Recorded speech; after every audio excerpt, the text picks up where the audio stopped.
and it was brought for charging port problem. I mean, it wasn't increasing.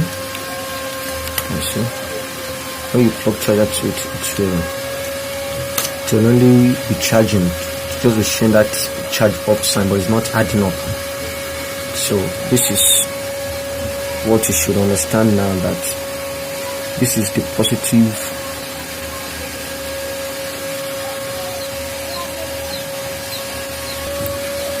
so this is the positive sign, this is a negative